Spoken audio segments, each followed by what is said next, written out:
इस कहानी की शुरुआत में रैमी नाम के एक आदमी को दिखाया जाता है जो अपने परिवार के साथ खुशी खुशी रहता है। पेशे से वो एक पेंटर है और एक दिन जब वो अपने बच्चों के साथ बैठा होता है तभी उसे एहसास होता है कि वो चेयर के अंदर धंसता चला जा रहा है। वो जल्दी से खड़ा हो जाता है और ये बात अपनी पत्नी को बताता है, लेकिन उसकी पत्नी उसकी बातों पर विश्वास नहीं करती। और अब रैमी के साथ अक्सर ऐसा होता है, भी वो सोफे के अंदर धंसने लगता है तो कभी बेड के अंदर। उसे समझ नहीं आता कि उसके साथ ऐसा क्यों हो रहा है। अब एक दिन जब वो अपने स्टूडियो में होता है, उसके बच्चे भी वहाँ पर उसके साथ होते हैं। वो उनके साथ टाइम पास करना शुरू कर देता है, जिस दौरान वो पानी के टैप को बंद करना भूल जाता है और तभी उसके स्टूडियो में पूरी तरह से पानी भर जाता है। वो अपनी पेंटिंग्स को बचाने की कोशिश करता है, लेकिन अचानक से वो पानी के अंदर डूब जाता है। बड़ी मुश्किल से वो पानी से बाहर आता है, लेकिन अब वो उस जगह पर नहीं होता जहाँ वो डूबा था, यानी कि वो अपने स्टूडियो के अंदर नहीं है बल्कि नदी के बीचों बीच खड़ा है, जहाँ पर चारों तरफ पहाड़ और जंगल हैं। वो देखता है कि इस दुनिया में 3 सूरज हैं, जिससे उसे साफ साफ समझ में आ जाता है कि ये अर्थ नहीं बल्कि कोई और दुनिया है। और तभी वो देखता है कि सामने से कुछ लोग उसी की तरफ आ रहे हैं। इससे पहले कि वो ये पता लगा पाता कि वो कौन है, कोई उसे पानी के अंदर खींच लेता है और जब वो ऊपर निकलता है तो वो अपने स्टूडियो में होता है। दरअसल उसे वापस एक आदमी ने खींच लिया होता है। वो पूरी तरह से हैरान और परेशान होता है कि वो किस दुनिया में गया था। ये सारी बातें वो अपनी पत्नी को बताता है, लेकिन वो उसकी बातों पर विश्वास नहीं करती। उसे लगता है कि ये उसका इल्यूजन यानी कि भ्रम है। रैमी से कहती है कि तुम्हारा दिमाग खराब हो गया है, तुम्हारे साथ रहना बहुत मुश्किल है। दरअसल उसकी पत्नी अपने बॉस को पसंद करती है और उससे शादी करना चाहती है, उसके साथ रहना चाहती है। रैमी की ज़िंदगी में सब कुछ खराब हो रहा है, ना तो अब उसका स्टूडियो बचा और ना ही उसकी पत्नी उसका साथ देने के लिए तैयार है। रैमी की पत्नी अपने बॉस को अपने घर लेकर आती है। रैमी उससे बहुत अच्छे से मिलता है, हालांकि वो जानता है कि उसकी पत्नी उसके साथ रहना चाहती है। पर इससे पहले कि वो कुछ कहते, रैमी उनसे कहता है कि मैं जल्दी घर छोड़कर चला जाऊंगा। और इसके बाद रैमी अपने परिवार के पास जाता है। वो बताता है कि मेरी पत्नी अपने बॉस से शादी करना चाहती है, उसके साथ रहना चाहती है। मुझे तुम सबकी मदद की ज़रूरत है। लेकिन रैमी की कोई भी मदद नहीं करना चाहता। रैमी इस बात से और भी उदास हो जाता है और अब वो किचन में कॉफ़ी बनाने के लिए आता है, जहाँ पर उसकी कैट भी होती है। और तभी उसकी कैट जंप करती है और अचानक से हवा में रुक जाती है। साथ ही यहाँ पर टाइम पूरी तरह से रुक गया होता है। रैमी को कुछ समझ नहीं आता कि यहाँ पर वक्त क्यों रुक गया। सिर्फ रैमी है जो कुछ कर पा रहा है। अगले पल वो ज़मीन में धंसना शुरू हो जाता है और एक सुरंग से होता हुआ वो एक बार फिर से उसी दुनिया में, उसी जंगल में जा गिरता है जहाँ पर उसने कुछ आदमियों को देखा था। ये सब जंगली आदमी होते हैं। रैमी को सब देखते हैं, हालांकि रैमी इनसे नहीं डरता, पर अगले पल उसे भागना पड़ता है क्योंकि ये सब लोग उसे मारकर अपना खाना बनाना चाहते हैं। रैमी अपनी जान बचाकर भागता हुआ एक गुफा के अंदर आ जाता है और इससे पहले कि वहाँ पर वो जंगली लोग आते जो रैमी को मारना चाहते हैं, रैमी को कोई चीज़ अपनी तरफ खींचती है और एक बार फिर से वो अपने घर के अंदर आ जाता है, जहाँ पर सब सामान बिखर जाता है।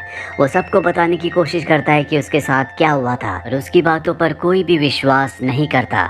सबको लगता है कि रैमी पागल हो चुका है और अगले पल वो बेहोश हो जाता है। और जब उसे होश आता है तो वो हॉस्पिटल में डॉक्टर के पास होता है। वो डॉक्टर को भी बताता है कि उसके साथ क्या हुआ था, लेकिन इस तरह की बातों पर कोई भी विश्वास नहीं करता। अब वो अपने स्टूडियो आता है जहाँ पर वो पेंटिंग करता है। यहाँ पर बहुत सारे लोग आए होते हैं जिन्होंने उससे पैसे लेने, वो सब उससे पैसे मांग रहे होते हैं। और अगले पल एक बार फिर से सब कुछ पॉज हो जाता है। वो ज़मीन के अंदर धंसना शुरू हो जाता है और सबको कहता है कि देखो मैं ज़मीन के अंदर धंस रहा हूँ, लेकिन ना तो कोई उसे सुन सकता है और ना ही देख सकता है। और एक बार फिर से वो उसी दुनिया में निकलता है जहाँ पर पहले भी वो 2 बार आ चुका है। वो देखता है कि उसके चारों तरफ बहुत सारे लोग हैं। ऐसा लगता है कि वो इसी का इंतज़ार कर रहे थे। हालांकि वो इनकी भाषा नहीं समझ सकता, लेकिन उसे इनके इशारों से समझ में आ जाता है कि वो रैमी को उड़ने के लिए कह रहे हैं। रैमी को लगता है कि शायद उसके अंदर कोई ना कोई शक्ति होगी, इसीलिए ऊपर से वो जंप करता है, लेकिन मुंह के बल वो ज़मीन पर गिरता है। इसके बाद उनमें से एक जंगली आदमी उसे एक फल खिलाता है, जिसे खाने के बाद वो उन लोगों की भाषा बोलना शुरू कर देता है। उसे बताया जाता है कि यहाँ पर एक राक्षस है जिसका नाम जुटान है, तो इनके कबीले में आकर कभी भी किसी को भी मार कर खा जाता था। इन्हें अपनी पवित्र किताब से पता चला कि दूसरी दुनिया का कोई आदमी आकर इन्हें जुटान से मुक्ति दिलाएगा, इसीलिए अपने जादू मंत्रों से बार बार रैमी को उसकी दुनिया से यहाँ पर ले आते हैं। यानी कि रैमी को उस राक्षस को मारकर इन सब को उससे आज़ादी मुक्ति दिलानी होगी। पर रेमी साफ साफ मना कर देता है क्योंकि वो जानता है कि ये बहुत खतरनाक है। ये रेमी को उल्टा लटका देते हैं, लेकिन फिर भी रेमी इनकी बात नहीं मानता और इसके बाद रेमी को एक जगह कैद कर दिया जाता है ताकि वो जुटान को मारने की प्लानिंग कर सके। रेमी को भूख लगी होती है, इसीलिए वो यहाँ पर वाटरमेलन को उठाता है और अगले पल वो एक बार फिर से अपनी दुनिया में वापस आ जाता है। उसके हाथ में अब भी वाटरमेलन होता है, लेकिन इस बार वो किसी को नहीं बताता कि वो यहाँ से दूसरी दुनिया में गया था, क्योंकि उसे अब पता है कि उसे दूसरी दुनिया में बार बार क्यों बुलाया जाता है। रेमी अब जानता है कि जब तक वो उस राक्षस को नहीं मारेगा वो उन कबीले वालों से, जंगली लोगों से मुक्ति नहीं पा सकता। इसीलिए वो ताकत की चीजें खाना शुरू कर देता है ताकि उसका मुकाबला कर सके, उस राक्षस को हरा सके। एक बार फिर से रेमी को वहाँ उसी दुनिया में बुलाया जाता है जहाँ पर वो उसे तलवार देते हैं और पूछते हैं कि हम उस राक्षस से कैसे निजात पा सकते हैं। रेमी कहता है कि इसका आसान तरीका है, तुम सबको इस गाँव को छोड़कर किसी और गाँव में यानी कि दूसरी जगह बसना होगा। पर कबीले का सरदार साफ साफ मना कर देता है।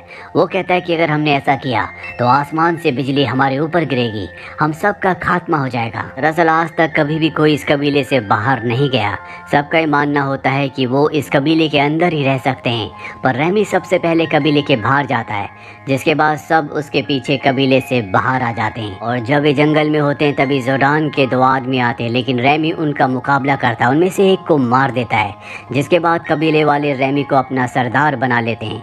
रेमी एक बार फिर से अपनी दुनिया में यानी कि अर्थ पर वापस आ जाता है। यहाँ वो लाइब्रेरी में जाता और किताब निकालता है जिसमें लड़ाई के अलग अलग तरीके होते हैं, और उस किताब को लेकर एक बार फिर से वो उस दुनिया में जाता है जहाँ पर उस सब के अंदर उत्साह भरता है और कहता है कि हमें मुकाबला करना होगा, तभी हम अपनी और अपनों की जान बचा सकते हैं। रेमी की वजह से सबके अंदर उत्साह आ जाता है और वो तय करते हैं कि वो जुटान के आदमियों से उससे मुकाबला करेंगे।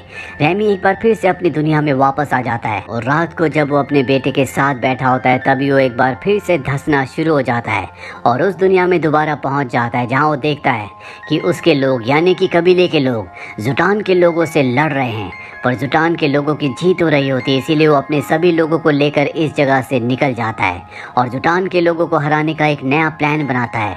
वो जुटान के लोगों के पास जाता है और उन सब का मजाक उड़ाता है। वो सब रेमी को मारने के लिए उसका पीछा करना शुरू कर देते हैं। रेमी एक लकड़ी के खोल के अंदर छुप जाता है और अगले पल बहुत सारे तीर चलते हैं जो रेमी के लोग चलाते हैं और जुटान के सभी लोगों का खात्मा कर देते हैं। और अब सारे कबीले वाले रेमी के सामने आकर अपना सर झुका लेते हैं, क्योंकि रेमी की जंग नीति और उसकी टेक्नोलॉजी की वजह से वो ये जंग जीत गए थे। और अब रेमी जो पहले से उनका सरदार है वो रेमी की हर एक बात को पूरे दिल और मन से मानते हैं। रेमी इस पूरे गांव में, इस पूरे कबीले में बहुत सारे सुधार करता है। उसकी ज़िंदगी यहाँ पर बहुत मज़े में चल रही होती है। वो इस जगह का सबसे पावरफुल इंसान है। वो जो कहता है सब वही करते हैं। पर धीरे धीरे जैसे जैसे वक्त बीतता है रेमी पूरी तरह से बदल चुका है। जहाँ पहले वो एक डरपोक इंसान हुआ करता था अब वो बहुत बहादुर हो चुका है। साथ ही वो अपनी पावर का गलत इस्तेमाल करता है, वो यहाँ के लोगों को दबाता है। शुरू में तो सब उसकी बात मानते हैं, लेकिन अब लोग भी उसके खिलाफ होना शुरू हो गए हैं और धीरे धीरे ये बगावत इतनी बढ़ जाती है कि यहाँ के लोग उसे मारना चाहते हैं।